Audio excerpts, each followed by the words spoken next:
Hi everybody, so I'm here with Jim from Jersey Steamer, and you can see the shirt on John's back over there. And they're doing the marble floor at my house, and like my first video, it said, oh my god, I'm finally doing something at my home. So you can see where by the doorway it's getting really shiny over there. We chose a high gloss on the marble, and they're cleaning up the grout in here too. And I just wanted to ask Jim some questions so he can explain the process. So Jim, my disgusting marble floors. You said it, not me. Yes, I did. By the way, awesome job, guys. I really highly recommend Jersey Steamer.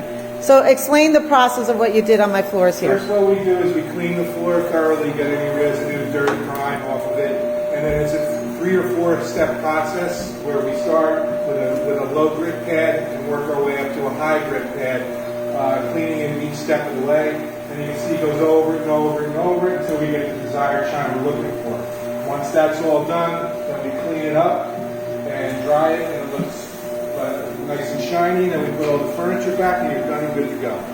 And I will be sharing the final pictures of what this floor looks like, which I'm so excited about.